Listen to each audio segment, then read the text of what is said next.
जय राधा माधव, जय कुंज बिहारी।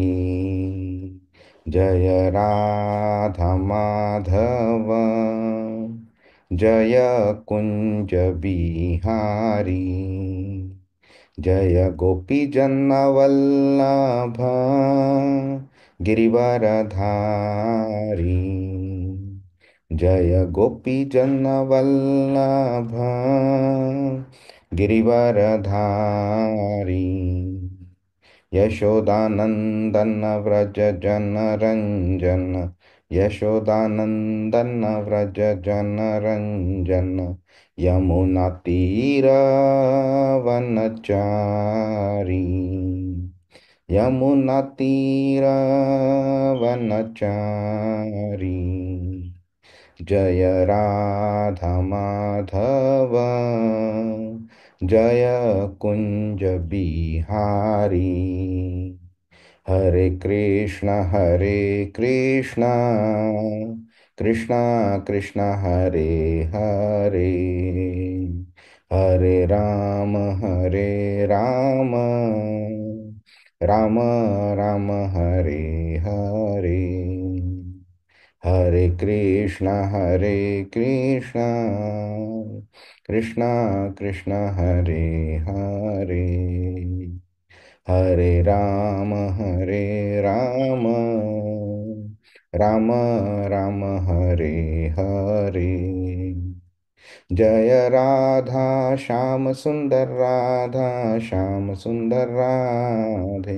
जय कृष्ण बलराम, कृष्ण बलराम, कृष्ण बलराम। जय कृष्ण बलराम, जय गौरानिताई, गौरानिताई, गौरनिताई। जय गौरनिताई, जय जय प्रभुपाद, प्रभुपाद, प्रभुपाद। जय श्रील प्रभुपाद। हरिनाम संकीर्तन की जय, श्रीमद् भगवद गीता की जय, श्रील प्रभुपाद की जय। ॐ अज्ञानतिमिरान्धस्य ज्ञानाञ्जनशलाकया चक्षुरुन्मिलितं येन तस्मै श्रीगुरवे नमः। श्रीचैतन्यमनोभीष्टं स्थापितं येन भूतले स्वयं रूप कदा मह्यं ददाति स्वपदान्तिकं।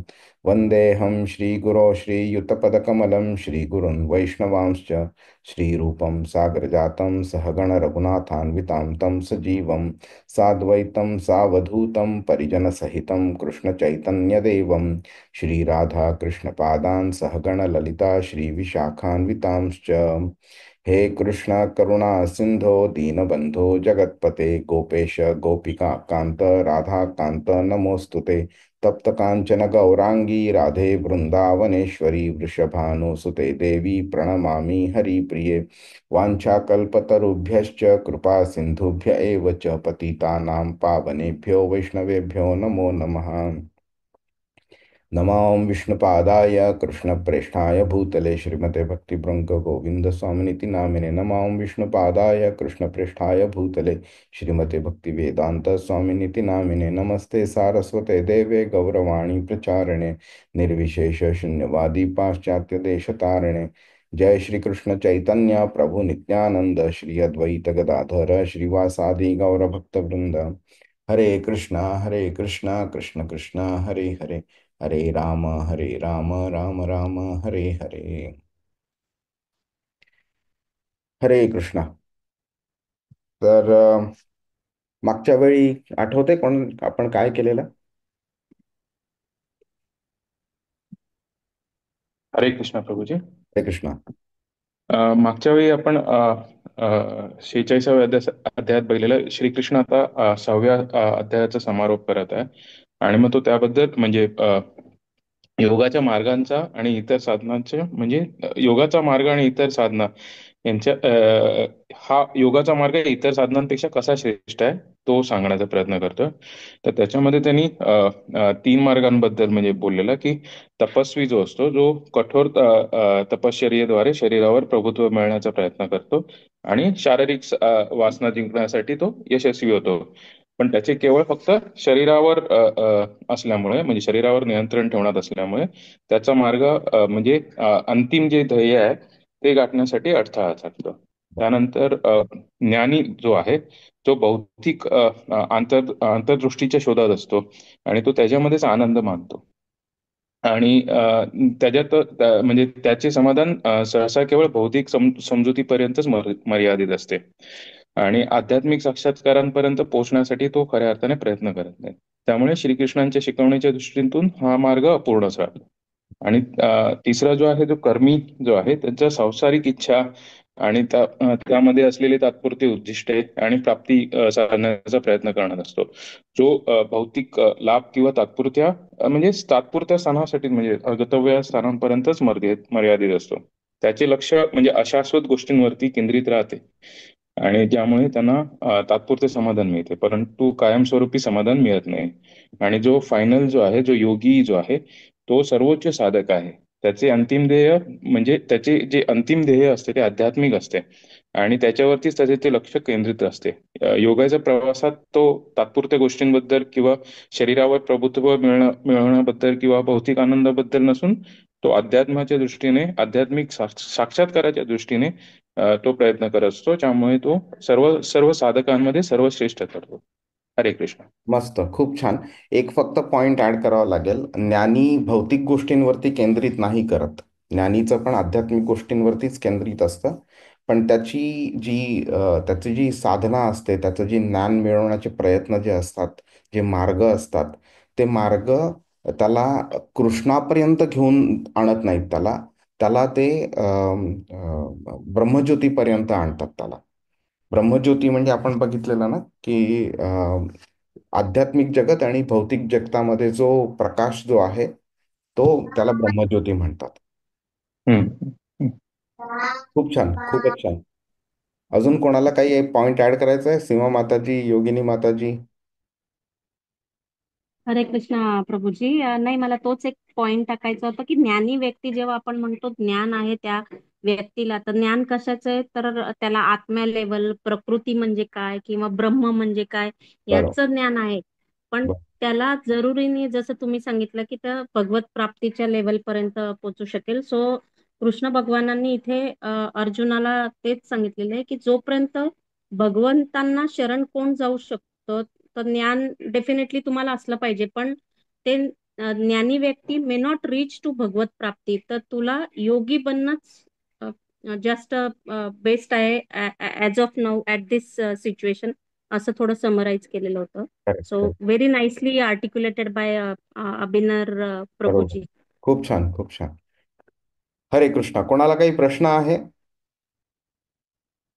सुहास प्रभू, समरी ओके आहे, क्लिअर झाली आहे? हो प्रभू. हो प्रभू. बेसिकली ज्ञानीला जसं प्रभू, जसं ज्ञानीला हे ब्रह्मज्योती होतं, तसं मग योगी जो आहे, हे म्हणजे ध्यान योग बद्दल बोलतो आपण. योगी म्हणजे कोणत्या कॅटेगरी मला मध्ये एक्सलंट, आपण बोलू शकतो? एक्सलंट. हा प्रश्न आपल्याला येणार, ऑब्वियस आहे, म्हणून कृष्णांनी 47व्या श्लोकामध्ये त्याचं उत्तर दिलेलं आहे. हं? तर तो कोणता योगी आहे ते ठीक. आपण बघून घेऊया. आपण ऑब्विसली कृष्ण भक्ती योगी बद्दल बोलतोय, पण त्यांनी त्याचं इलॅबोरेशन केलेलं आहे. हं? तर आत्तापर्यंत ओके. झालंय काय, की कृष्णाने सकाम कर्मयोग, म्हणजेच कर्मकांड, त्याबद्दल सांगितलेलं आहे. निष्काम कर्मयोगाबद्दल बोललाय. ज्ञानमिश्रित कर्मयोगाबद्दल बोललेला आहे. ध्यान योग म्हणजेच अष्टांग योगाबद्दल बोललाय. आता ऑब्विसली प्रश्न पडू शकतो अर्जुनाला, की बाबा हे तिन्ही मार्ग हे वेगवेगळे उद्दिष्ट ठेवतात आणि वेगवेगळे त्यांचं प्रोसेस पण वेगळी आहे. मग ह्याच्यातला मी कोणता घेऊ? तर तो प्रश्न पडण्याआधीच कृष्णाने उत्तर देऊन टाकलेलं आहे इकडे.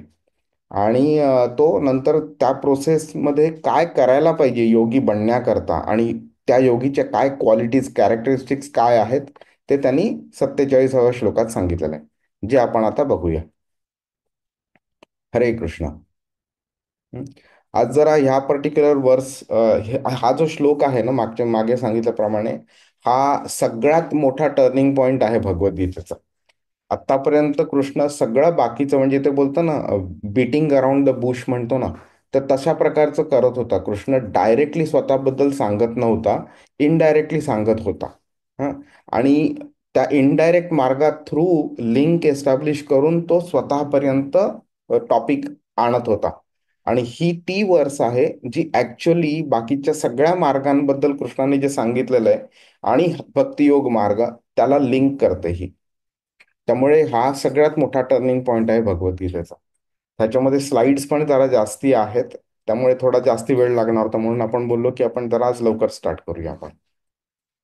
हरे कृष्ण. तर 47वा श्लोक बघूया.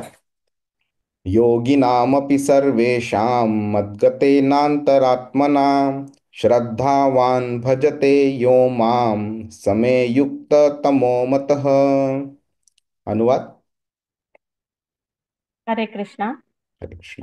आणि सर्व योग्यांमध्ये जो दृढ श्रद्धेने सदैव माझ्यामध्ये वास करतो, अंतःकरणात माझे चिंतन करतो आणि माझी दिव्य प्रेममयी सेवा करतो, तो माझ्याशी पूर्णपणे योगयुक्त असतो, तोच सर्वश्रेष्ठ योगी होय, असे माझे मत आहे. हरे कृष्ण.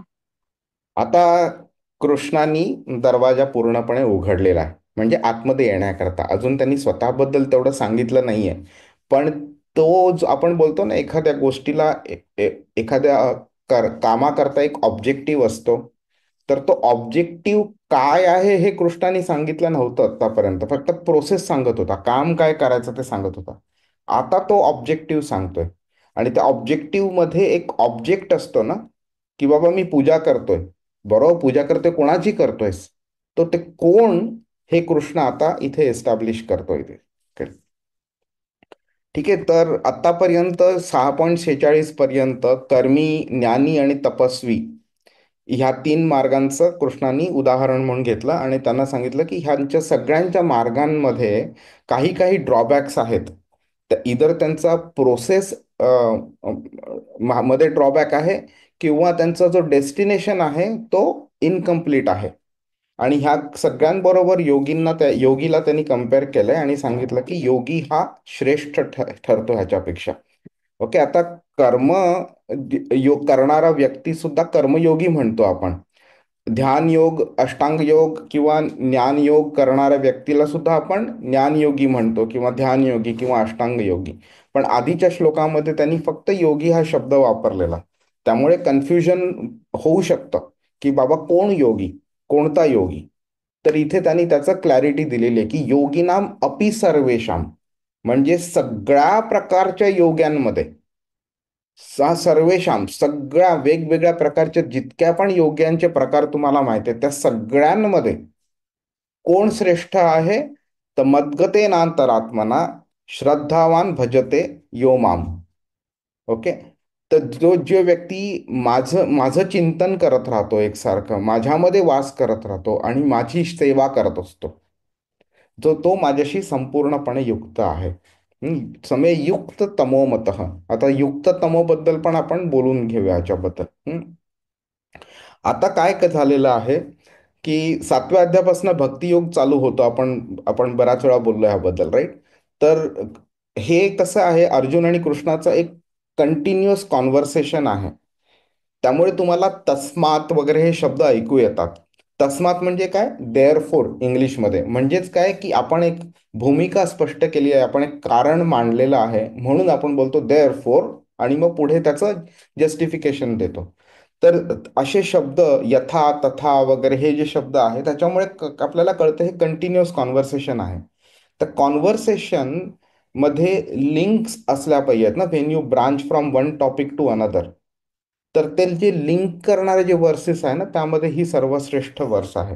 कारण बाकीच्या आधीच्या सगळ्या टॉपिक्सना ती एकत्रपणे आणते आणि नंतरच्या मोस्ट इम्पॉर्टंट टॉपिकला कनेक्ट करते. आणि म्हणून 7व्या अध्यायामध्ये तुम्ही तुम्ही नोटीस कराल, पहिल्या, दुसरा, तिसरा, चौथा, पाचवा, 6वा ह्या सगळ्या अध्यायांमध्ये अर्जुनानी प्रश्न विचारलेला आहे आणि मग कृष्णाने त्याला इलॅबोरेशन केलं. म्हणजे इधर त्या अध्यायाची सुरुवातच अर्जुनाच्या प्रश्नाने झालेली आहे, किंवा अर्जुनाने सुरुवातीलाच काही असा प्रश्न विचारलेला आहे ज्याच्यामुळे कृष्णाने डिटेलमध्ये त्याचं उत्तर दिलंय.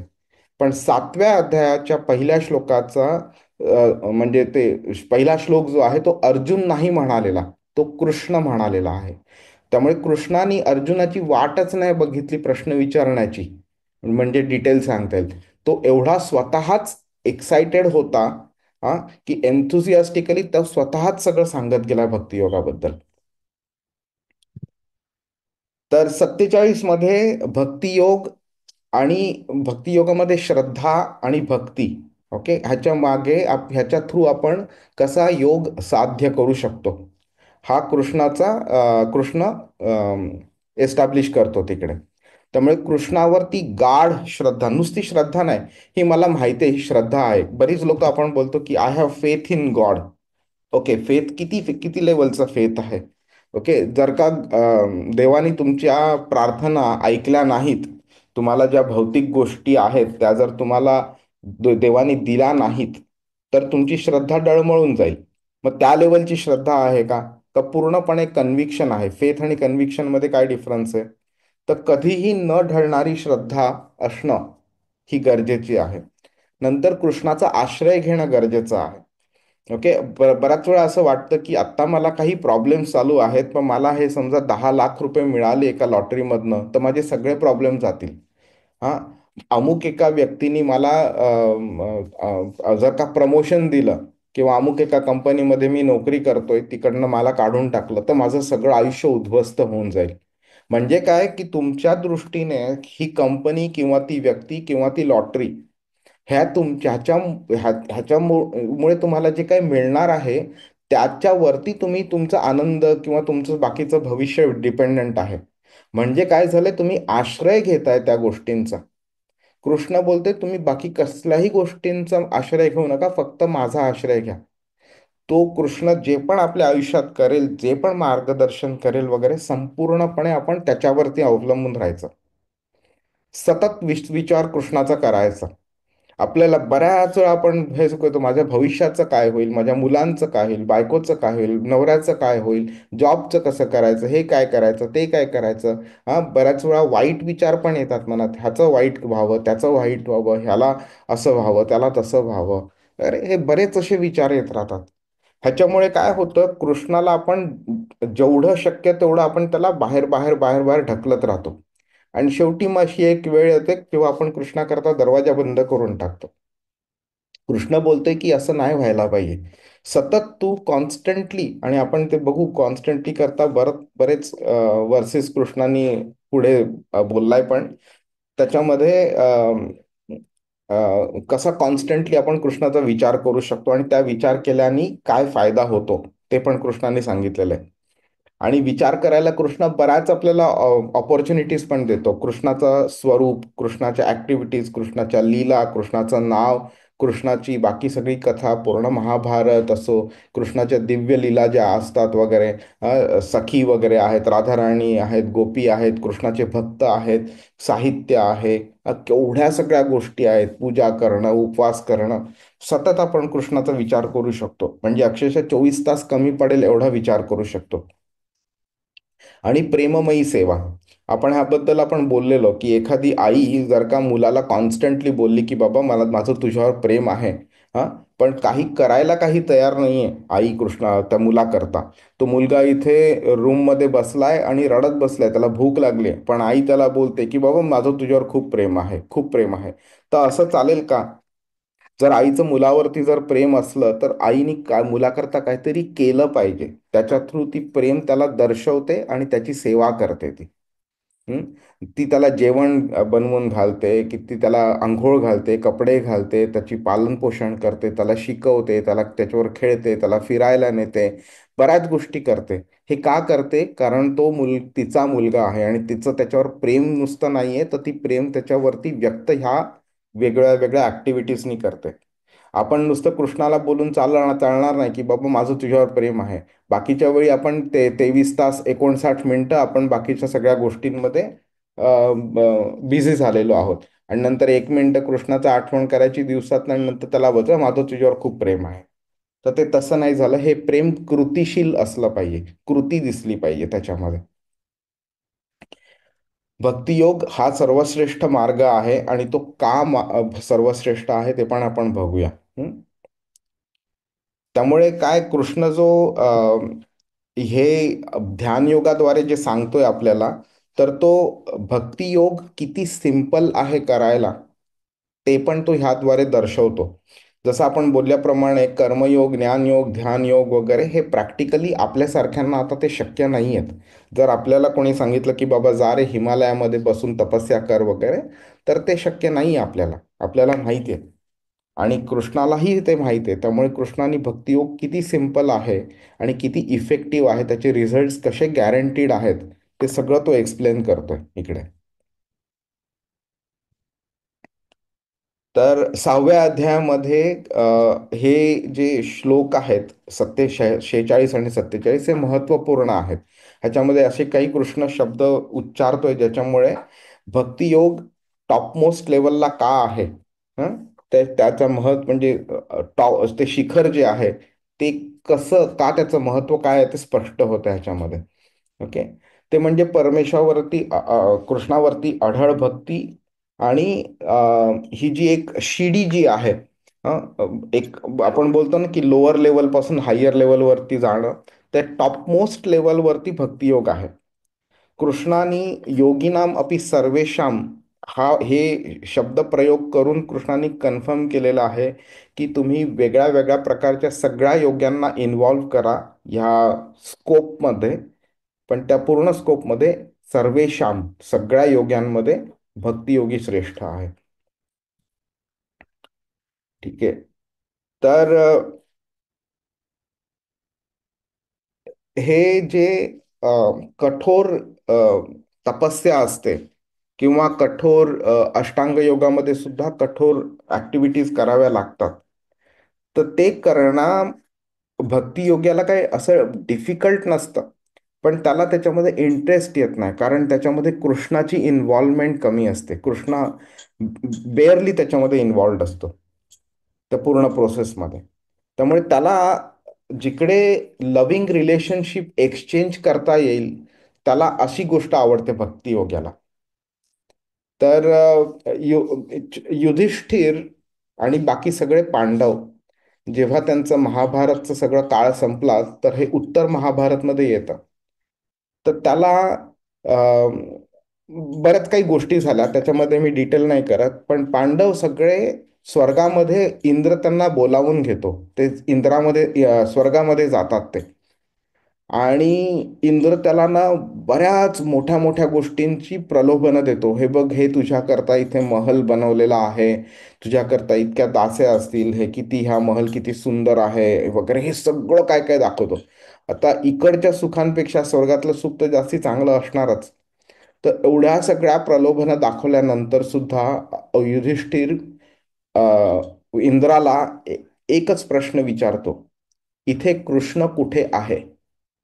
फक्त एवढा प्रश्न विचारतो आणि त्याच्यामध्येच इंद्राला उत्तर मिळून जातं. मग इंद्र बोलतो त्याला की मी ही सगळी तुझी परीक्षा बघत होतो, की एवढे सगळं सुख मिळाल्यावरती तुझं कृष्णाकडे अट्रॅक्शन तेवढंच आहे का नाही म्हणून.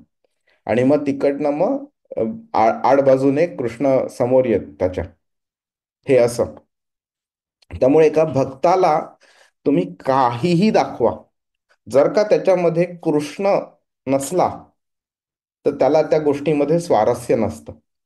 त्यामुळे ह्या सगळ्या ज्या प्रोसेसेस आहेत ते डायरेक्ट रिलेशनशिप एस्टॅब्लिश करत नाहीत कृष्णाबद्दल, which is the primary reason भक्ताला ह्या गोष्टी आवडत नाहीत करायला. हम्म. आणि कृष्ण ह्या श्लोकामध्ये एका वेगळ्या स्टेजला भक्ती योगाला नेऊन ठेवतो, जिकडे बाकीचे हे सगळे प्रोसेसेस पोहोचू शकत नाही. आणि ह्याचं कन्फर्मेशन 8व्या अध्यायाच्या 28व्या म्हणजे शेवटच्या श्लोकामध्ये कृष्णाने दिलंय. आपण तिकडे येऊ तेव्हा बघू आपण. कृष्ण पर्पजली ह्याच्यामध्ये मद्गतेनांतरात्मना म्हणजे गती ह्या शब्दावरती शब्द प्रयोग करतो तिथे, त्याच्यावरती तो फोकस करतो. गती म्हणजे डेस्टिनेशन. आणि आधी सुद्धा काही श्लोकांमध्ये परामगतीम हा शब्द वापरलेला कृष्णाने. तर कृष्ण ती गती कोणती आहे हे तो इकडे ते स्पष्ट करतोय, की हे जे डेस्टिनेशन आहे हे अंतिम डेस्टिनेशन आहे. कोणतं डेस्टिनेशन? म्हणजे माझ्यापर्यंत पोचण्याचं आणि माझी भक्ती करण्याचं. हं. तर आणि हे स्किप करतो मी. तर मदगतेनं त्यांनी हा शब्द वापरलेला आहे. म्हणजे काय, माझ्यापर्यंत येण्याचं हे डेस्टिनेशन. आणि मत आणि माम आणि समेयुक्त तमोमत, इकडे 2-3 वेळा कृष्ण मी हा शब्द वापर करतोय. तुम्ही भगवद्गीता आधीचे सगळे श्लोक बघा. एकदम खूप कमी श्लोक असे आहेत ज्याच्यामध्ये कृष्ण मी हा शब्द वापर करतोय. तर दुसऱ्या अध्यायाच्या 61व्या श्लोकामध्ये पहिल्यांदा कृष्ण समेयुक्त तमोमत, नाही, युक्त आसीत मत्परः, हा मत हा शब्द वापरतो. नंतर तो तिसऱ्या अध्यायामध्ये 1-2 ठिकाणी हा शब्द 30व्या श्लोकात पण वापरतो आणि त्याच्याही आधी एकदा वापरतो तो. नंतर चौथ्या अध्यायामध्ये अर्जुन प्रश्न विचारतो म्हणून तो स्वतःबद्दल थोडंसं सांगतो. हं. नंतर 5व्या अध्यायामध्ये भोक्तारम यज्ञ तपसाम, तिकडे तो एकदा स्वतःबद्दल सांगतो. 6व्या अध्यायामध्ये 30व्या श्लोकात तो सांगतो. तर असे मोजके हातावरच्या बोटांवरती मोजू शकतो एवढ्या कमी श्लोकांबद्दल स्वतःबद्दल तो काहीतरी सांगतोय आणि स्वतःचा उल्लेख करतोय तो. पण इकडे एका श्लोकामध्ये 3-3 वेळा त्यांनी स्वतःचा उल्लेख केलाय. हं. तर आता तुम्ही बघाल भक्ती योगामध्ये मी ह्या व्यतिरिक्त जास्ती काही दिसणारच नाही. एक अशीच गंमत अशी झालेली. तर आपला इस्कॉनचा एक भक्त एका ट्रेनमधनं प्रवास करत होता आणि तो भगव्या कपड्यांमध्ये होता आणि भगवद्गीता वाचत होता तो. तर त्याच्यासमोर एक व्यक्ती बसलेली. तर ती व्यक्ती त्याला म्हणाली की बाबा, तुम्ही भगवद्गीता वाचताय पण मला नाही आवडत भगवद्गीता.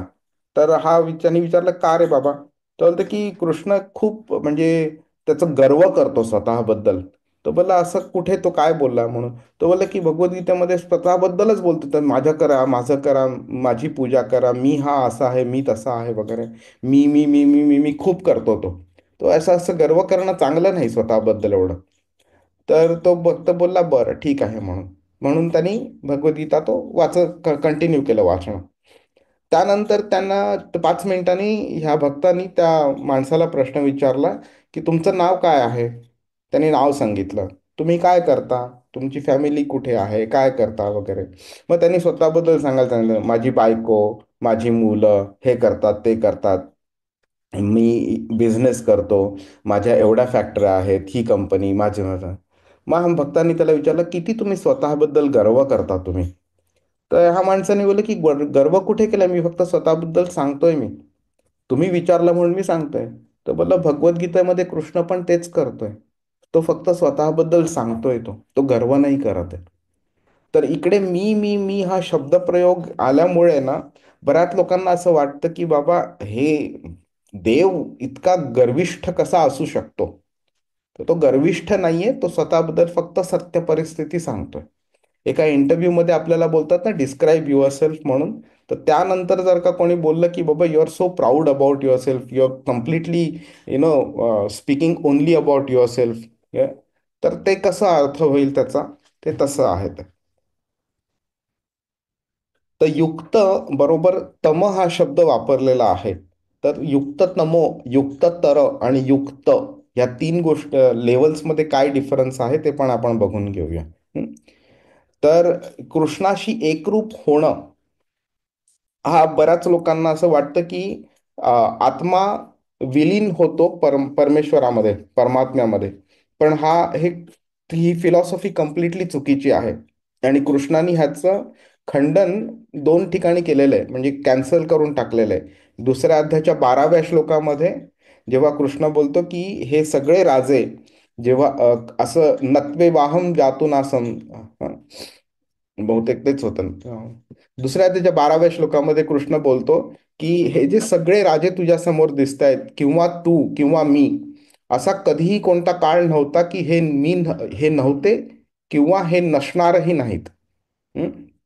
आणि 15व्या अध्यायाच्या 7व्या श्लोकामध्ये सुद्धा कृष्ण बोलतो, ममई वांशो जीवलोके जीवभूत सनातन, सनातन इटर्नल, की हे असं कधीही नव्हतं की हे नसणार किंवा नव्हते म्हणून. हं? त्यामुळे हा आत्मा जो विलीन होण्याचा जो कॉन्सेप्ट आहे, भगवद्गीता रिजेक्ट्स दॅट कॉन्सेप्ट. आणि नंतर मे मतः बोलतो कृष्ण. मे मतः म्हणजे माझ्या मते.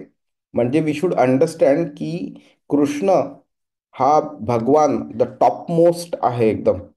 तर त्याचं जे मत असणार ते मतच परफेक्ट मत असणार. त्यामुळे ते जे सत्य आहे ते अंतिम सत्य आहे हे.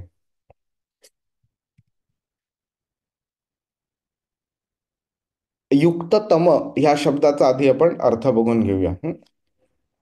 तर तपस्वीमध्ये काय असतं, प्रत्येक योगामध्ये लेवल्स असतात ना. आपण प्रत्येक कंपनीमध्ये सुद्धा कसं लेबरर्स असतील, इन्चार्ज सुपरवायझर्स असतील, मॅनेजर्स असतील, एक्झिक्युटिव्ह मॅनेजमेंट असेल.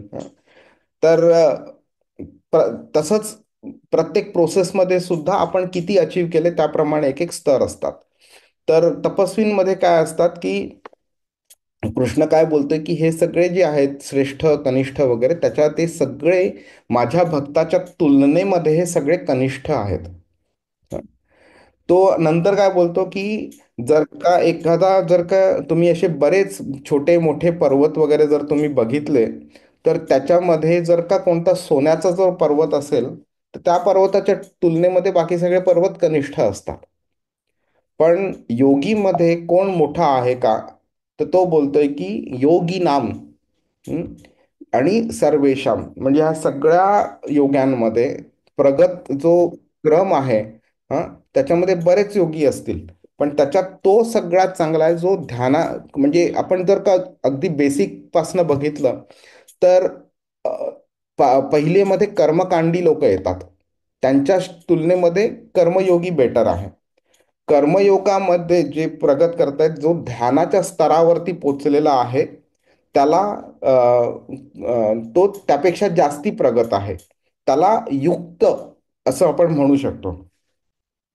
ध्यानाच्या त्या अष्टांग योगाच्या प्रोसेसमध्ये जो समाधीच्या स्तरावरती पोहोचलेला आहे, तुम्हाला आठवते ना, यम नियम आसन प्राणायाम प्रत्याहार ध्यान, ध्यान धारणा समाधी, असे हे 8 आहेत. तर समाधी त्यातला शेवटचा स्टेज आहे. तो जो समाधीच्या स्टेजवरती पोहोचला आहे त्याला आपण युक्त तर असं म्हणू शकतो. आणि त्याच्यामध्ये सुद्धा जो श्रवण, कीर्तन, भजन, कृष्णाच्या लीला ऐकणं वगैरे, अ, आणि कृष्णाची सेवा करणं, हे सगळे भक्तियुगाचे जे लक्षणं आहेत, त्याच्यामध्ये तो ज्या लेवलला पोचलेला आहे हाय लेवलला, त्याला युक्ततम असं म्हणू शकतो आपण. तर युक्ततर आणि युक्ततम आपण बोलतो ना, गुड बेटर बेस्ट, तसे हे वेगळ्या वेगळ्या लेवलचे वर्ड्स आहेत हे. ठीक आहे. आता आधी पण कृष्णाने युक्त हा शब्द वापरलेला आणि आता पण ह्या श्लोकात वापरलेला आहे. युक्त हा श्लोक. तर त्या दोघांमध्ये काय डिफरन्स आहे ते जर आपण बघून घेऊया. तर आपण युक्ततर आणि युक्ततम आपण बघून घेतलं ना काय आहे ते. तर जे पण आध्यात्मिक प्रगती जी आहे ना, एक ती पूर्ण जर्नी आहे, तर त्याच्या जे टॉपमोस्ट लेवलला आहे, जे प्रगती तुम्ही करत आहात ते तुम्हाला कसं कळेल, तर त्या शिखरावरचा जो बिंदू आहे, जो टॉपमोस्ट आहे, त्याला युक्ततम आपण असं म्हणू शकतो. तर युक्त हा आधी जो वापर केलेला शब्दाचा, तो योगाच्या पूर्ण प्रोसेसमध्ये जो स्थिर आहे, ज्याचं शरीर, मन आणि आत्मा, नंतर बुद्धी, अहंकार वगैरे ह्या सगळ्या गोष्टींमध्ये एक समन्वय निर्माण झालेला आहे. की आपण बघितलं, जड प्रकृती म्हणजे ही जी प्रकृती जी आहे त्याच्यापेक्षा आपले इंद्रिय श्रेष्ठ आहेत, इंद्रियांपेक्षा मन श्रेष्ठ आहे, मनापेक्षा बुद्धी आणि बुद्धीपेक्षा आत्मा श्रेष्ठ आहे. तर जर का टॉप पासून बॉटम पर्यंत कंट्रोल झाला तर तो चांगला. जर बॉटमवाल्यांनी टॉपला कंट्रोल करायचा प्रयत्न केला तर तो वाईट. तर हे जो पूर्ण समन्वय एक सुसंवाद झालेला आहे, दॅट इज बिकॉज आत्मा इज कंट्रोलिंग इंटेलिजन्स. इंटेलिजन्स मनाला कंट्रोल करतोय, मन इंद्रियांना, आणि इंद्रिय जड प्रकृतीला. तर कृष्णाने काय आधी सांगितलेलं, एक महत्वाची गोष्ट आपल्याला आता जाणवून येईल की ही जी भौतिक जे जगत आहे त्याच्यापासून तुम्हाला आसक्ती निर्माण झाली पाहिजे.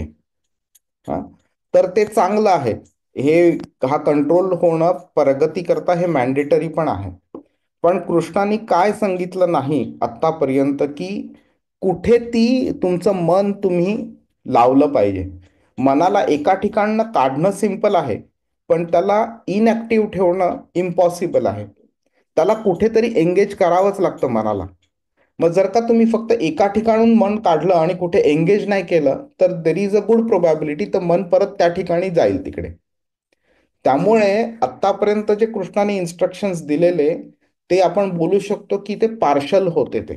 कारण त्यांनी आत्तापर्यंत आसक्ती नका ठेवून सांगितलेले, पण कुठे त्याला अटॅच करायचं, असक्त कुठे व्हायला पाहिजे ते त्यांनी सांगितलं नाही. फक्त आसक्त नाही कुठे व्हायचं ते सांगितलेलं आहे. आणि तोच कुठे असलं पाहिजे ते कृष्ण अं, 7व्या अध्यायाच्या अगदी पहिल्या श्लोकाच्या पहिल्या शब्दामध्ये सांगतो, जेव्हा तो बोलतो मय्यासक्त मनहा पार्थ, म्हणजे माझ्यामध्ये तुमचं मन आसक्त करा. तिकडेच तुम्हाला ना डिफरन्स इन पॉझिटिव्हिटी दिसून येतं. इकडे सगळं no no no no no no सांगितलेलं आहे, पण इकडे सगळं यस यस यस म्हणून सांगितलेलं आहे. तर ह्या जे सगळे बाह्य गोष्टी आहेत त्यांना बळी न पडणं, त्याच्यावरती आत्मा आत्तापर्यंत लक्ष केंद्रित करत होता. आणि ते जर का तुम्ही नीट करू शकला तर कृष्णाने त्याला युक्त म्हणून सांगितलेलं. पण आता त्यांनी काय केलेलं आहे, तर युक्तमध्ये वेगळे वेगळे स्तर स्तर आहेत, म्हणून त्यांनी आता युक्त तमला बेसिस वापरलाय. आणि त्याला सांगितलं की ही जी अवस्था आहे ही जास्ती ॲडव्हान्स्ड अवस्था आहे, ही एकदम टॉप लेवलची अवस्था आहे. त्यामुळे इथे त्यांनी तुम्ही अ, अलिप्त राहा असं नाही सांगितलेलं आहे. त्यांनी तुम्ही सांगितलं की तुम्ही माझ्यामध्ये आसक्त व्हा म्हणून सांगितलेलं आहे. तुम्ही कॉन्स्टंटली माझ्याबद्दल विचार करा, माझी सेवा करा, तुम्ही माझं कीर्तन करा, माझं भजन करा. हा तो मेन डिफरन्स आहे. त्यामुळे भौतिक आकर्षणापासून मुक्त होणं is not the objective. Objective काय आहे, कृष्णापासनं कृष्णाशी जोडले गेलं पाहिजे. तर याच्याकरता एक असं छोटंसं उदाहरण देऊ शकतो ना आपण, की जेव्हा एक छोटं बाळ खेळतंय खेळण्यांबरोबर, 2 वर्षाचं 4 वर्षाचं आहे ते, हा, त्याच्या दोन्ही हातांमध्ये खेळणी आहेत. तर त्याला जेव्हा आपण तिसरं खेळणं त्याच्यासमोर आणतो, त्यावेळी त्याला काय करावं लागतं, पहिलं खेळणं जे आहे एका हातातलं त्याला खाली ठेवावं लागतं, मग तो तिसरं खेळणं हातात घेतो तो. नंतर चौथं खेळणं सुद्धा आपण त्याला दिलं तर मग दुसऱ्या हातातलं खेळणं तो खाली ठेवतो आणि चौथं खेळणं दुसऱ्या हातात घेतो तो. म्हणजे काय झालंय की आपल्याला त्याच्याकडनं जे काढून घ्यायचं होतं ते डायरेक्ट त्याच्याकडनं हिसकावलं नाही आपण, त्याला ओरडलो नाही, त्याला दम नाही दिला आपण, त्या मार्गाने आपण त्याच्याकडनं काढून नाही घेतलं. इन्स्टेड आपण त्याच्या हातामध्ये काय त्यांनी धरायला पाहिजे ते त्याच्या हातात दिलं, आणि त्यांनी जे नको धरायला पाहिजे ते त्याच्याकडनं त्यांनी ऑटोमॅटिकली त्यांनी सोडून घेतलं. मग ह्याच उदाहरणावरून आपण समजू शकतो की कृष्णाने पूर्ण भगवद्गीतेत आतापर्यंत आपल्याला काय नको ते सांगितलेलं आहे, आणि आता तो आपल्याला काय धरायचं ते तो सांगतोय.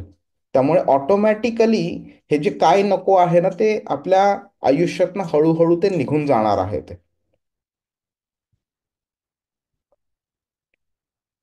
तर इकडे कसं आहे की आधी ना समलोष्ट्राश्म कांचन म्हणून एक वाक्प्रचार कृष्णाने केलेला एका योग्याची अवस्था डिस्क्राईब करताना. तर त्या समलोष्ट्र म्हणजे काय, सम म्हणजे इक्वल, लोष्ट्र अश्म आणि कांचन. लोष्ट्र म्हणजे छोटे छोटे मोठे दगड, अश्म म्हणजे छोटे दगड, आणि कांचन म्हणजे सोनं. म्हणजे दगड आणि सोनं ह्या दोघांना समान मानणं ही ती अवस्था असली पाहिजे असं कृष्णाने सांगितलेलं आहे. ओके. पण कृष्ण इथे काय बोलतोय की तुम्ही ह्या भलेही दोघांना समान मानाल, तुमच्याकडे सोनं जरी आलं तरी तुम्ही एका दगडासारखं तुम्ही भलेही फेकून द्याल, पण तुमच्या हातामध्ये काय ठेवायचं हे जर तुम्हाला माहिती नसलं तर त्याचा काहीही उपयोग नाहीये. हरे कृष्ण. आता आपण मग विचारू शकतो की बाबा एक व्यक्ती ध्यान योग करत बसलेली आहे तर ती जास्ती चांगली नाही का? तर ह्या प्रकारामध्ये ध्यान योग कुठे येतो आपण विचारू शकतो. तर एका ध्यान योगी जो असतो ना त्याचं, जसं आपण 6व्या अध्यायाच्या 28, 29 आणि 30व्या श्लोकात शिकलो, तिकडे 29व्या श्लोकात कृष्ण बोलतो की जसं जसं ध्यानयोगी प्रगती करतो तसा तसा त्याला हृदयातला परमात्मा दिसायला लागतो. आणि ते दिसत असल्यामुळे त्याला कळतं की बाबा नुसतं मला हे जग सोडायचं नाहीये, तर परमात्म्या बरोबर जायचंय, मला परमात्म्याकडे जायचंय, परमात्म्याची सेवा करायची मला. तर तो परमात्मा कोण आहे हे कृष्ण 30व्या श्लोकामध्ये स्पष्ट करतो, की तोच बोलतो की हा परमात्मा मी आहे म्हणून. त्यामुळे जो ध्यान योगी जो असतो तो सुद्धा ऍडव्हान्स जसा जसा होत राहील तसा तसा तो भक्तियोगाच्या डायरेक्शनलाच येत होतो. त्यामुळे काय होतं, हे जे सगळे जे कठोर आहेत तपस्या, ध्यान योग वगैरे, if not right now, eventually ते भक्तियोगाच्या मार्गापर्यंत येतातच येतात.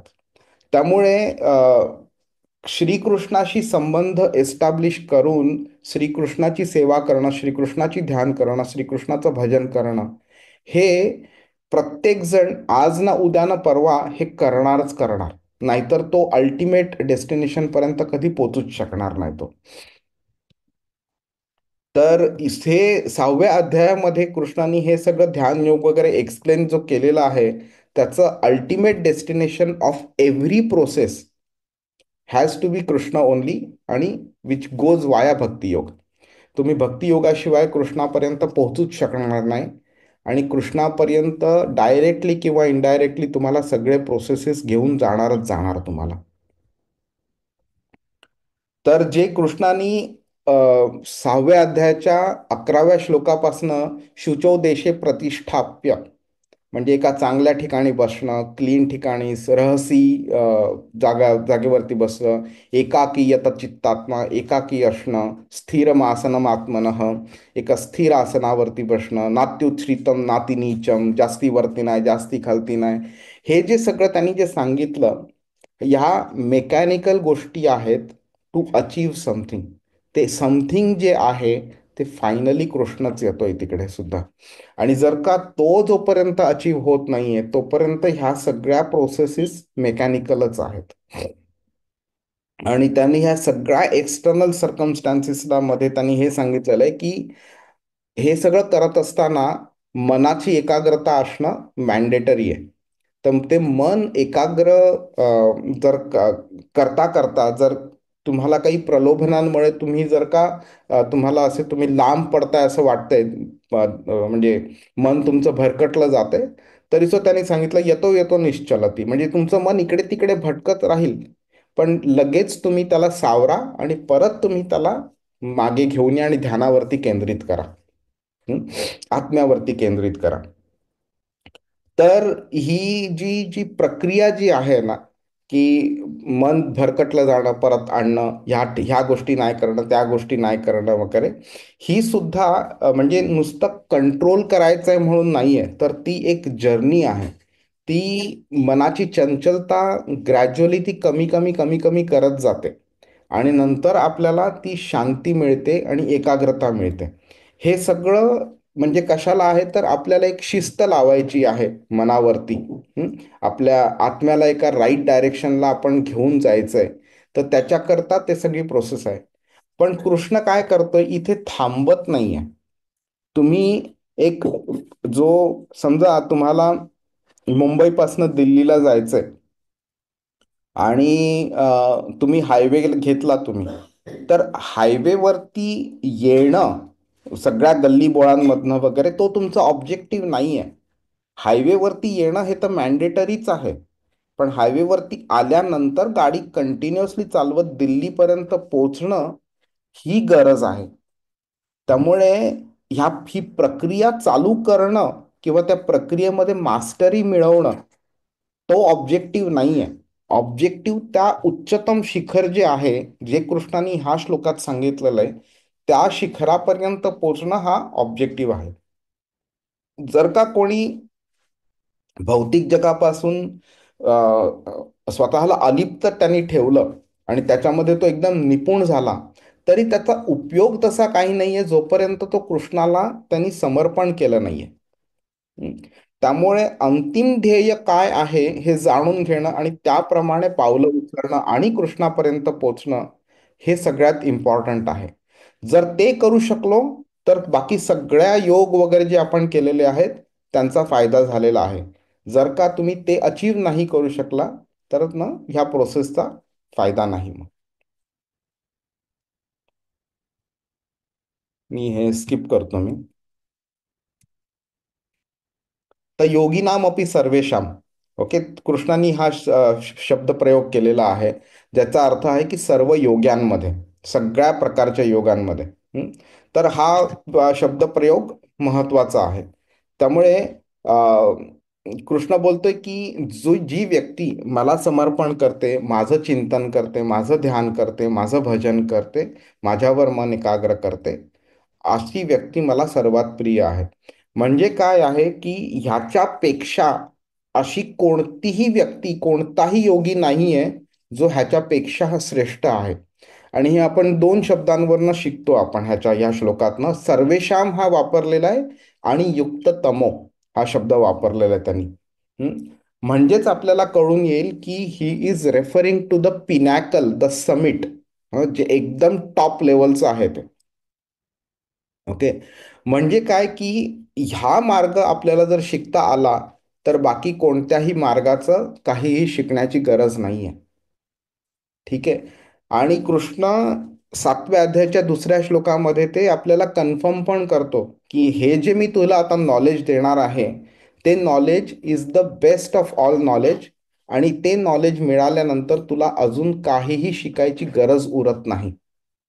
ते आपण तिकडे गेल्यावरती आपल्याला कळेल. तर बरेच लोक म्हणजे देवाला निराकार मानतात. बरेच लोक परमात्मा म्हणून पूजा करतात. बऱ्याच लोकांना वाटतं की देव हा फक्त उजेड आहे, प्रकाश म्हणजे देव आहे. बरेच लोक देवी देवतांना देव मानतात, सूर्यदेवाला मानतील, बाकीच्या देवतांना मानतील वगैरे, त्यांची पूजा करतात वगैरे. बरेच लोकांना वाटतं देव नाही आहे. बऱ्याच लोकांना वाटतं की आत्मा विलीन होतो वगैरे, असे बरेच वेगळे वेगळे समज आहेत. आणि कृष्ण बोलतोय की ह्या सगळ्या समजांमध्ये मी हा जो तुला मार्ग सांगतोय भक्तियोगाचा, जो माझ्यामध्ये विलीन होतो, माझ्यामध्ये मन समर्पित करतो व्यक्ती, तो मार्ग बेस्ट आहे आणि ती व्यक्ती ही बेस्ट आहे म्हणून. तर हा म्हणजे ह्या ह्या गोष्टीला ना मार्ग समजण्यापेक्षा एक अंतिम ध्येय जर समजलो ना तर आपल्याला ते जास्ती सिंपल पडेल चालणं, त्याच्यावरती त्या ध्येयाकडे चालणं. ठीक आहे. आणि म्हणजे असं कसं आहे की हे जी ही जी स्टेज येते ना ही एका सफिशियंट लेवलच्या मॅच्युरिटी नंतर येते. आणि हे तुम्हाला आत्ता थोडं समजायला किंवा एक्सेप्ट करायला थोडं डिफिकल्ट जाईल, पण जसं जसं आपण भक्तियोगामध्ये अजून प्रगती करू, पुढच्या चॅप्टर्स पर्यंत जाऊ, 10व्या पर्यंत किंवा 11व्या पर्यंत वगैरे, त्यावेळी ह्या गोष्टी अजून क्लिअर होत जातील. तर जे कृष्णाने सांगितलेलं आहे की कोणताही म्हणजे तुम्ही आत्तापर्यंत जो मार्ग तुम्ही तुमच्या मनात होता, ओके, त्यामध्ये तुम्हाला गोंधळून जाण्याची काही आवश्यकता नाही आहे. पण जर का तुम्ही माझ्यावर ध्यान करत होता आत्तापर्यंत तर ते तुम्ही कंटिन्यू करा. हं. जर नसेल करत तर you need to start that. आता आपण एक छोटीशी गोष्ट बघून घेऊया. तर आपण ह्या मार्गावरती जेव्हा लागतो त्यावेळी आपल्याला बऱ्याच लोकांना वाटतं की रे माझं नशीब चांगलं होतं म्हणून मला कृष्णाचं दर्शन मिळालं, किंवा आपल्याला वाटतं अरे माझं कर्म चांगलं होतं, किंवा काही वेगळ्या वेगळ्या कारणांमध्ये की ह्या माणसांनी मदत केली म्हणून मला लवकर वेळेवरती पोचता आलं, म्हणून मला मंदिरामध्ये कृष्णाचं दर्शन मिळालं, नाहीतर मग त्यांनी बंद केलं असतं कर्टन वगैरे. तर ते खरं कशामुळे घडतं ते आपण बघून घेऊया. की जेव्हा आपण कृष्ण करता आपण म्हणजे दर्शन घ्यायला जातो किंवा त्याचं नामस्मरण करतो आपण, किंवा त्याची सेवा करतो किंवा त्याचं ध्यान वगैरे करतो, तर आपल्याला वाटतं की कर्म, ज्ञान किंवा योगाद्वारे हे सगळं हळूहळू प्राप्त होतं.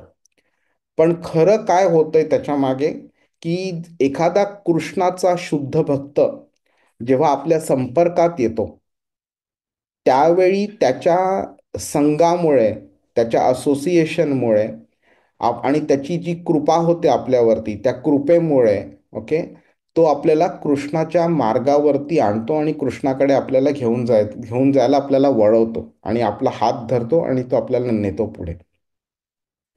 तर एका एका शुद्ध भक्ताच्या कृपेमुळे हे सगळं शक्य होतं. हे आपल्याला समजणं आत्ता खूप डिफिकल्ट आहे, कारण ही गोष्ट ना एक्सप्लेन करणं शक्य नाही, ही गोष्ट एक्सपिरियन्स करावी लागते.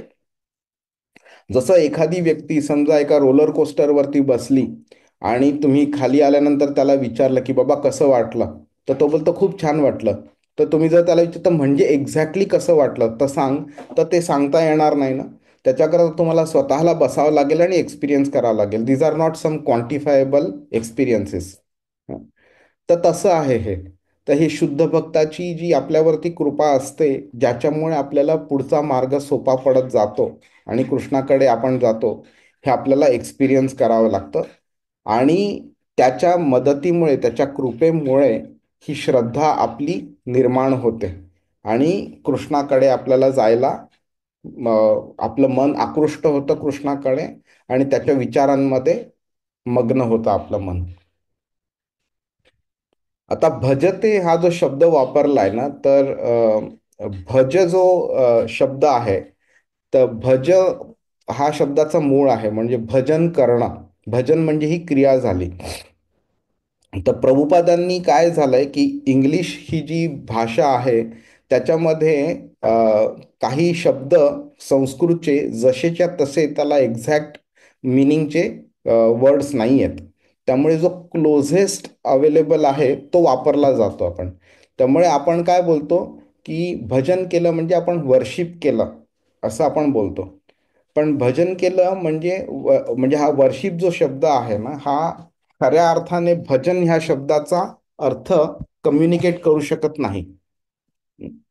तर त्यामुळे प्रत्येक वेळी आपण इंग्लिश शब्दाद्वारे एखादा संस्कृत शब्द समजायचा प्रयत्न केला तर तो आपल्याला व्यवस्थित समजेलच असं नाहीये. त्यामुळे अ, देवतांची पूजा करणं म्हणजे भजन करणं हे बरोबर आहे का नाही, हे मी तुम्हाला आत्ता नाही सांगणार. आपण तसं 7व्या अध्यायामध्ये प्रोग्रेस करू, त्यावेळी गोष्टी क्लिअर होत जातील. त्यामुळे जर का अ, भगवंताची सेवा केली किंवा भगवंताचं नामस्मरण केलं तर आपण भजन केलं असं म्हणू शकतो आपण. कारण ते फक्त हा शब्द जो आहे भज, हा फक्त भगवंताकरता वापरला जातो आणि ह्याचं स्पष्टीकरण भागवतामध्ये दिलेलं आहे. 11व्या स्कंधाच्या 5व्या अध्यायाच्या 3ऱ्या श्लोकामध्ये सांगितलेलं आहे की जो मनुष्य सर्व जीवांचा उत्पत्ती करता जो आहे आदिपुरुष भगवान यांची सेवा जर तो करत नाही किंवा भगवंतांप्रित्यर्थ त्याला तो स्वतःचे जे कर्माचं पालन करत नाही, त्याचे निश्चितपणे स्वतःच्या पोझिशनपासनं जी स्वरूप स्थिती असते त्याच्यापासनं अधपतन व्हायला चालू होतं त्याचं. इकडे सुद्धा भजंती हा शब्द वापरलेला आहे आणि म्हणून आपण कन्फर्म करू शकतो की भजती हा शब्द जो आहे फक्त भगवानांच्या संबंधातच वापरला जाऊ शकतो.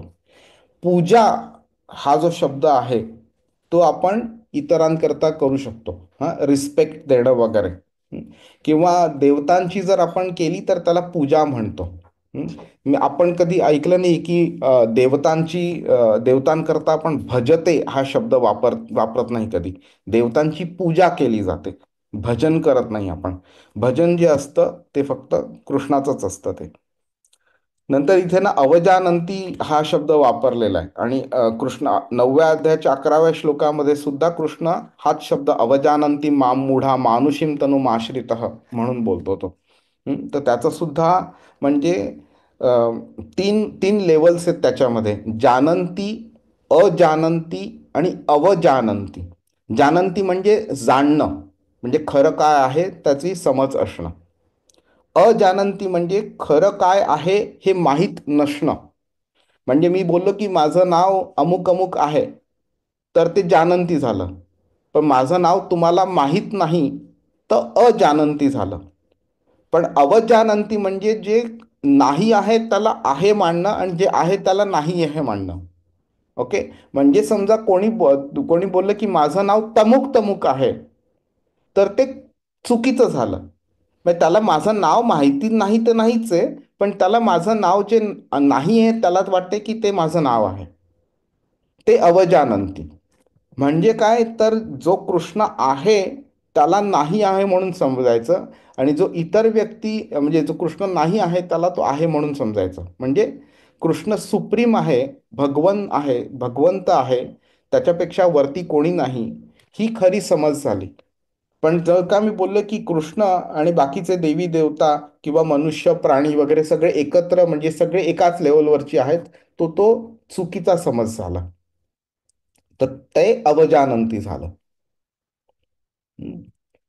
योगशिडीचा कळस, आपण ह्याच्याबद्दल पण बोललो की जे पण जो भक्तियोग आहे तो वास्तविकपणे योग म्हणजे भक्तियोग आहे.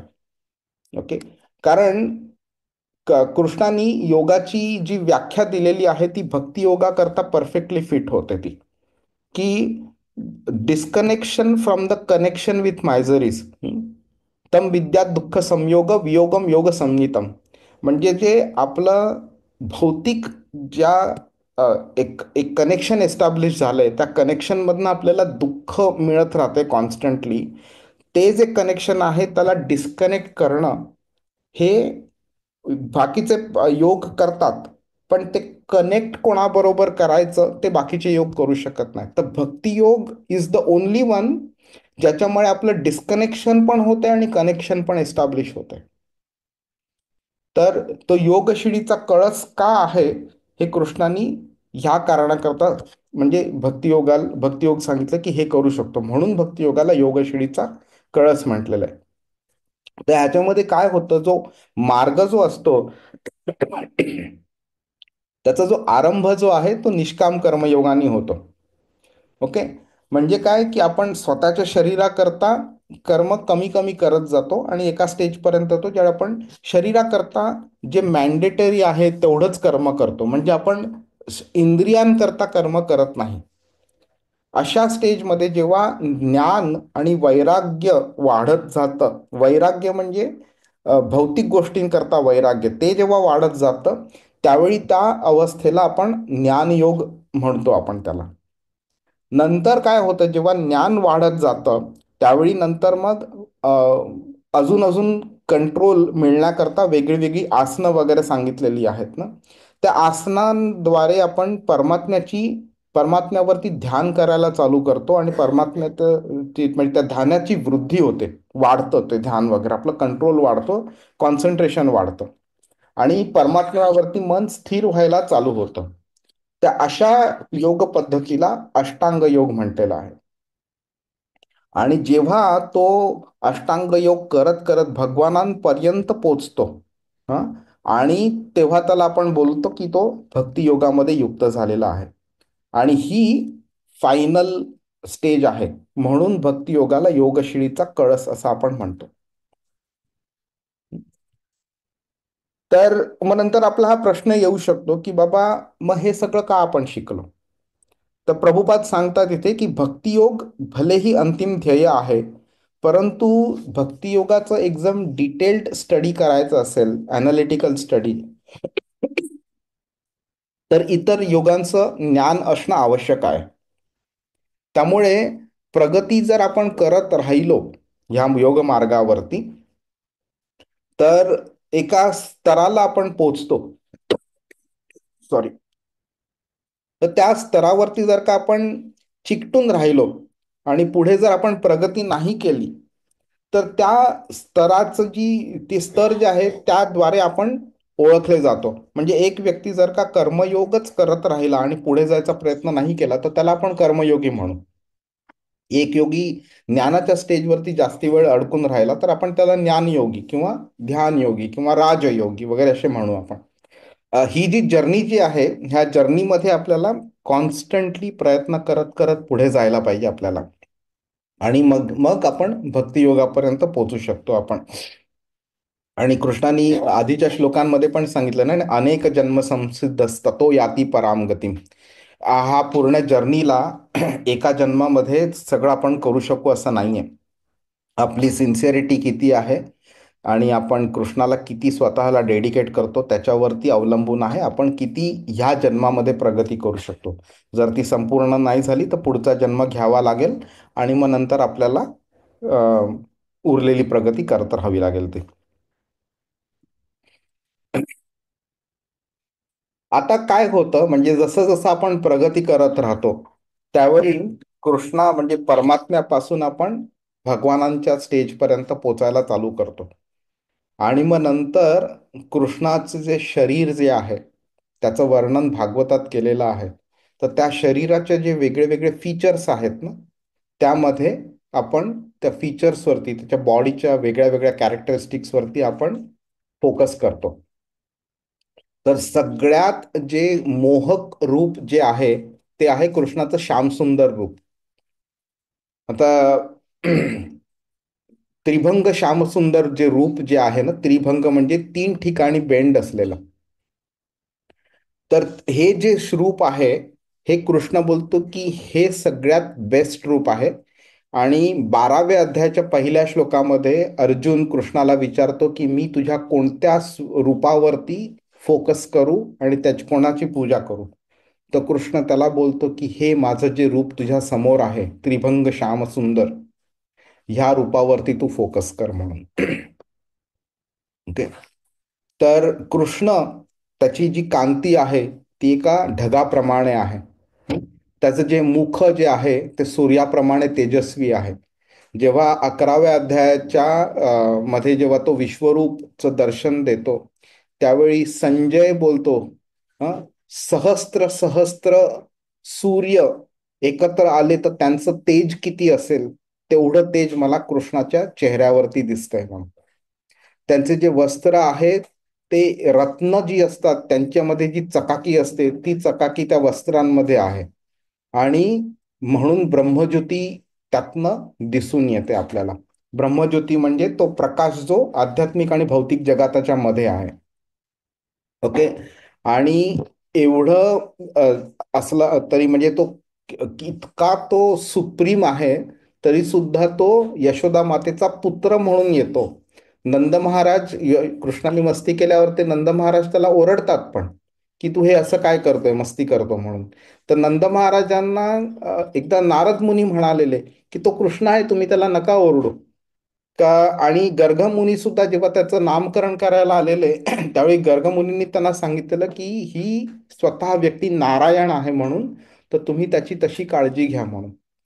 तर तो नंतर तो नंद महाराज एकदा म्हणालेले की तो भलेही नारायण असेल पण तो माझा मुलगा आहे तो चुकीचा वागला तर मी त्याला शिक्षा करणार त्याला ओरडणार म्हणून.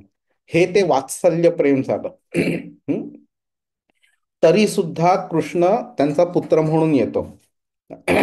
आणि जरी तो पुत्र म्हणून आला किंवा जरी तो सुदामाचा मित्र म्हणून वागला, हा जरी तो राधाराणीचे चरण त्यांनी स्वतःच्या डोक्यावरती ठेवले, जरी तो नंद महाराजांच्या चपला त्यांनी डोक्यावर ठेवून त्यांनी तो कुठून तरी घेऊन आलेला. तो नंद महाराज स्वतःच्या चपला शोधत होते त्यांना मिळत नव्हता तर कृष्ण पळाला चपला त्यांच्या डोक्यावरनं स्वतःच्या घेऊन आला. जरी सगळ्या गोपींनी स्वतःच्या पायांची धूळ कृष्णाच्या डोक्यावरती ठेवली. एकदा कृष्णाने असंच गंमत म्हणून नारद मुनी वृंदावनात आलेले तर कृष्ण असं डोकं स्वतःचं चेपत बसलेला. तर नारद मुनींनी विचारलं काय झालं. तर नारद तो बोलला की माझं डोकं खूप दुखतंय. तर नारद मुनी बोलले भगवान तुम्हाला तर सगळंच माहिती आहे मग ते डोकं थांबण्याकरता डोकं दुखणं थांबण्याकरता काय करायला पाहिजे सांगा. तर तो बोलले की माझा जो सर्वोत्कृष्ट भक्त आहे त्याच्या पायांवरती त्याच्या चपलांची धूळ माझ्या डोक्यावरती जर टाकली तर माझं डोकं दुखायचं थांबेल. तर आता नारद मुनींना आधी वाटलं की ती पूर्ण संपूर्ण मोठी गोष्ट आहे मी आत्ता नाही सांगत बृहद भागवतामृतमध्ये हे लिहिलेलं आहे. तर नारद मुनी आधी महादेवांकडे जातात मग ब्रह्माकडे जातात इंद्राकडे जातात आणि वेगळ्या वेगळ्या ठिकाणी जातात. मग शेवटी त्यांना नारद मुनींना सांगतात की जे व्रजामधले जे गोपी आहेत ते गोपिकांचे हे गोपिका सगळ्यात टॉपमोस्ट लेवलचे भक्त आहेत, तर तुम्ही त्यांच्या चरणांची धूळ कृष्णाच्या डोक्यावरती ठेवा. कारण ते काय बोलतात, महादेव बोलले, ब्रह्मा बोलले, इंद्र बोलले की मी कशी माझी चरणांची धूळ देऊ कृष्णाला, नरकात जावं लागेल मला असं मी काही केलं तर. तर मग नारद मुनी गोपिकांकडे येतात आणि त्यांना विचारतात, असं असं कृष्णाचं डोकं दुखतंय, त्यांनी सांगितलं तुमच्या चरणांची धूळ मिळाली तर माझं डोकं थांबेल दुखायचं, तर तुम्ही द्याल का? तो हो हो घ्या घ्या नक्की नक्की म्हणून सगळे स्वतःच्या चपला असे झाडायला वगैरे लागतात, धूळ कलेक्ट करायला लागतात.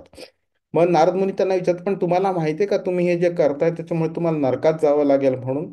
तर त्या बोलल्या हरकत नाही, चालेल, आम्हाला नरकात जावं लागलं तरी चालेल, पण कृष्णाचं डोकं दुखणं थांबणं हे जास्ती गरजेचं आहे. ही भक्ती झाली गोपिकांची कृष्णावरती, जे स्वतःची अजिबात काळजी न करता फक्त कृष्णाकरती सगळं करत असतात.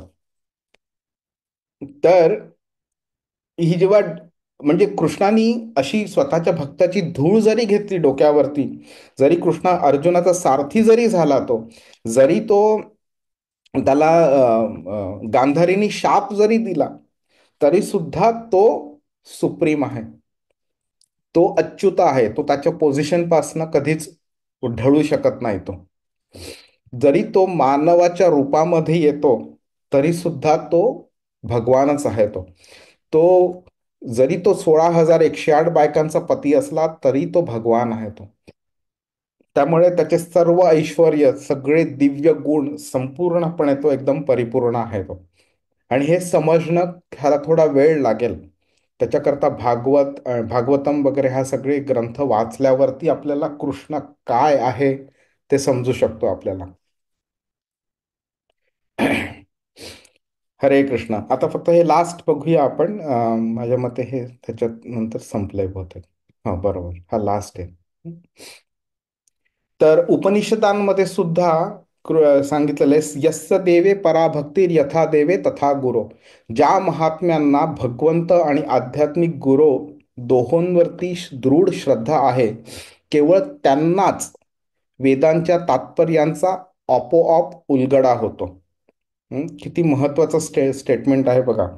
नंतर गोपाल तापनी उपनिषदामध्ये पण सांगितलेलं आहे की या जन्मामध्ये किंवा पुढील जन्मामध्ये भौतिक लाभाची इच्छा न ठेवता केलेली भगवंताची सेवा म्हणजे भक्ती. आता ह्याच्यावरनं कळू शकतं तुम्हाला की लोक जातात, कृष्ण असो किंवा बाकी देवी देवता असो, पण जातात त्यांचं उद्दिष्ट एकच असतं की बाबा मला काहीतरी भौतिक लाभ व्हावा म्हणून मी प्रसाद भोगा अर्पण करतोय, तुम्हाला फूल देतोय किंवा दिवा दाखवला वगैरे. तर ते भक्ती नाही ती.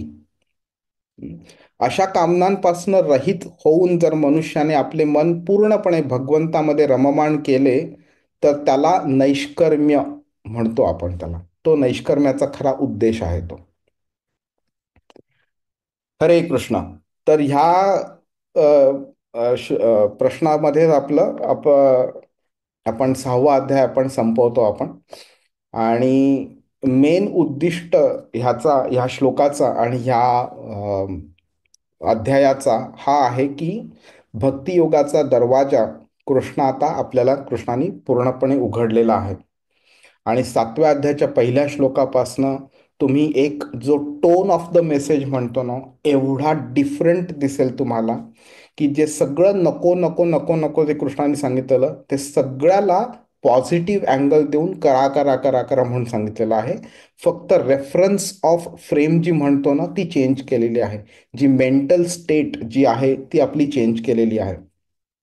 आणि म्हणून भगवद्गीता इज मिनिंग आपण बोलू शकतो की भगवद्गीता पिनॅकलवरती का आहे नॉलेजमध्ये, तर ती ह्याच्यामुळे आहे.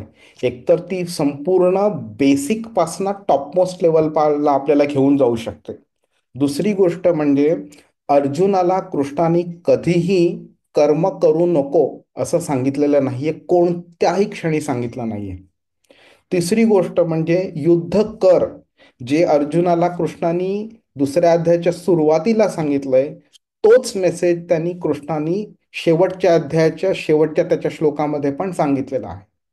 पण ह्या सगळ्यांमध्ये ॲक्शन भलेही कॉन्स्टंट आहे, पण मेंटॅलिटी त्या ॲक्शन मागे जी आहे ती कृष्णाने कम्प्लिटली चेंज केलेली आहे. आधी तो जिंकण्याकरता किंवा त्यांना मारण्याकरता किंवा त्यांना मारू नये म्हणून युद्ध करायचं किंवा करू नये ह्या ज्या विचारांमध्ये होता, ती मेंटॅलिटी पूर्णपणे चेंज करून कृष्णाची प्रेममयी सेवा म्हणून करायचंय, म्हणून कर, हे त्यांनी सांगितलंय. आणि तशा प्रकारे तो अर्जुनाकडनं कर्म करवून घेतो मग तो. हरे कृष्ण. कोणाला काही प्रश्न आहे का? हरे कृष्ण प्रभूजी, दंडवत प्रणाम प्रभूजी. हरे तुमचा क्लास खूप छान होता आणि मला जस्ट विचारायचं होतं, आता जस्ट तुम्ही नेक्स्ट कर्माबद्दल सांगितलं तर ते पुन्हा एकदा म्हणजे सांगाल का? आणि योग बद्दल पण सांगितलं प्रभूजी, ते थोडंसं मला अजून समजलं नाही, तर प्लीज बरं. ते परत एकदा करेल का? नैष्कर्म्य हा बऱ्याच लोकांचा एक चुकीचा समज आहे, म्हणजे की काम न करणं म्हणजे नैष्कर्म्य. पण ते खरं तसं नाहीये. त्याचं नैष्कर्म्याचा खरा अर्थ असा आहे की भक्ती करणं, पण स्वतःच्या फायद्याकरता नाही. भौतिक उद्दिष्ट ठेवून भक्ती करणं, त्याला भक्ती म्हणत नाही. ते म्हणजे तुमचं खरं कर्म झालं, ते सकाम कर्म झालं. खरं नैष्कर्म्य ते आहे जे कोणत्याही भौतिक लाभाचा उद्दिष्ट न ठेवता केलेली भगवंताची भक्ती म्हणजे खरी भक्ती आहे. ते खरं नैष्कर्म्य आहे. आणि योगशिडी म्हणजे तीच आहे की एक शिडी कशी असते, वेगळ्या वेगळ्या पायऱ्या असतात त्याच्यावरती, बरोबर. तर सगळ्यात जी बेसिक लेवलची पायरी आहे म्हणजे स्वतःचं कर्म करायचं स्वतःच्या फायद्याकरता, कर्मकांड टाइप्स. ओके. त्याच्यानंतर मग कर्मयोग येतो, मग ज्ञानयोग येतो, मग अष्टांग योग येतो, मग ध्यान योग येतो. तर ही शिडी झाली. आपण कसं एका पायरीवरनं दुसऱ्या पायरीवरून, दुसऱ्या पायरीवरून तिसऱ्या पायरीपर्यंत आपण पुढे पुढे चालत जातो, तसंच एका म्हणजे शिडीवरती. तसंच कृष्ण आपल्याला बेसिक नॉलेजपासून टॉपमोस्ट नॉलेजपर्यंत तो आपल्याला घेऊन जातोय. म्हणून भक्तियोगाला योगशिडीचा कळस, टॉपमोस्ट लेवल असं सांगितलेलं आहे.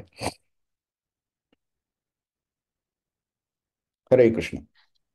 Okay Prabhuji, thank you so much Prabhuji, खूप छान तुम्ही एक्सप्लेनेशन दिलं. हरे कृष्ण, दंडवत प्रणाम. अजून कोणाला काही प्रश्न आहे? अ,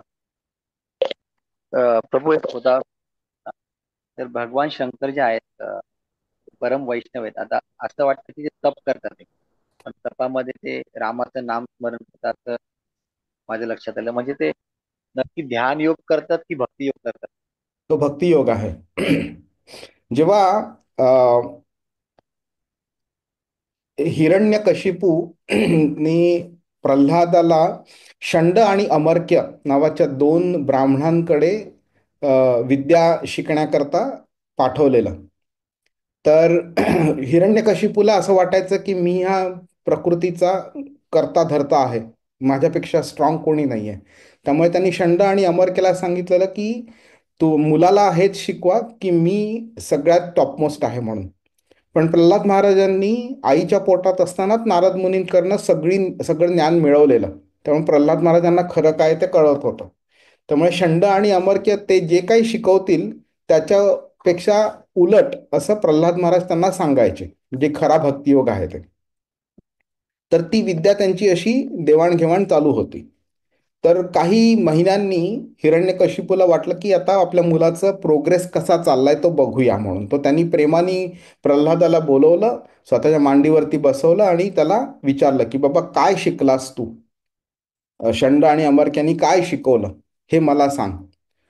तर प्रल्हाद महाराज हा श्लोक त्यांच्या पुढे बोलतात आणि ज्याच्यामुळे हिरण्यकशिपू चिडतो. तर तो श्लोक आहे, श्रवणम कीर्तनम विष्णुस्मरणम पादसेवनम अर्चनम वंदनम दास्यम सख्यम आत्मनिवेदनम.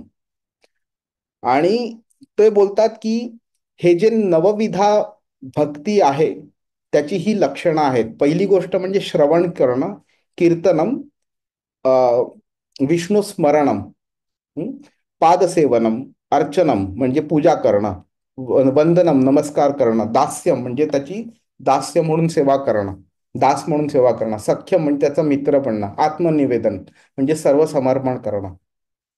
ते बोलतात की ही नवविधा भक्ती झाली. तर त्याच्यामध्ये जे स्मरण जे आहे, ते जे ध्यान आहे, ते महादेव करत असतात ते. ओके. तर तो प्रॉपर भक्तियुगाचा मार्ग आहे तो. आणि बऱ्याच लोकांना हे समजायला डिफिकल्ट असतं. पण आणि म्हणून खरं आम्ही सुरुवातीच्या स्टेजेसमध्ये ह्याबद्दल आम्ही जास्ती बोलत नाही आम्ही. पण देवी देवता कोण आणि कृष्ण कोण, त्यांच्यामध्ये काय डिफरन्स आहे, हे तुम्हाला भगवद्गीता शिकवेल तुम्हाला. आणि हे काय होतं की बऱ्याच वेळा आपल्याला सोसायटी काही गोष्टी शिकवते, इनफॅक्ट बऱ्याच गोष्टी चुकीच्या शिकवते आपल्याला. ते भगवद्गीता आपल्याला खरं काय आहे ते शिकवते. त्यामुळे कधी कधी भगवद्गीतेमध्ये सांगितलेली गोष्ट एक्सेप्ट करायला आपल्याला डिफिकल्ट होते. का तर वर्षानुवर्ष, 20-20, 40, 60-60 वर्ष आपल्याला सोसायटीनी चुकीच्या गोष्टी शिकवलेल्या आहेत आणि त्याच्यामध्ये आपण प्रॅक्टिस करत आलेलो आहोत. त्यामुळे ते रिजेक्ट करायला खूप डिफिकल्ट जातं ते. पण सत्य हे बदलू शकत नाही. तर आपण 7व्या अध्यायामध्ये गेल्यावरती आपण ह्या गोष्टीबद्दल जास्ती चर्चा करू आपण. हरे कृष्ण. तर आता ह्यामध्ये आपला 6वा अध्याय संपलेला आहे. तर पुढच्या शनिवारी आपण 6व्या अध्यायाची समरी बघून घेऊया संपूर्ण, आणि त्याच्या पुढच्या शनिवारपासून आपण 7वा अध्याय चालू करू.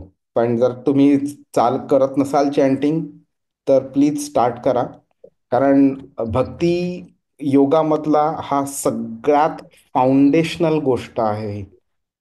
6व्या अध्यायाच्या 6व्या स्कंधाच्या 3ऱ्या अध्यायाच्या 22व्या श्लोकामध्ये श्रीमद भागवतम मध्ये यमराज जेव्हा यमदूतांना उपदेश करतात ना, त्यावेळी ते सांगतात की chanting the holy name of the supreme lord is the foundational principle of all religious duties म्हणून. मिनिंग जे पण तुम्ही कार्य करा ना, त्याचा सगळ्यात जो पाया जो आहे तो म्हणजे हरिनामस्मरण. त्यामुळे ही गोष्ट तुम्हाला खूप पुढे घेऊन जाऊ शकते भक्ती मार्गावरती. तर सगळ्यांना अक्षरशः कळकळीची विनंती आहे की चॅन्टिंग चालू नसेल केलं तर चालू करा. चालू केलं असेल तर थोडंसं अजून वाढवा, 1-2 राऊंड्स. आणि तेव्हाही वाढवल्या असतील तर क्वालिटीवरती फोकस करा. क्वालिटी यायला वेळ लागतो, पण क्वालिटीच्या आधी क्वांटिटी यावी लागते.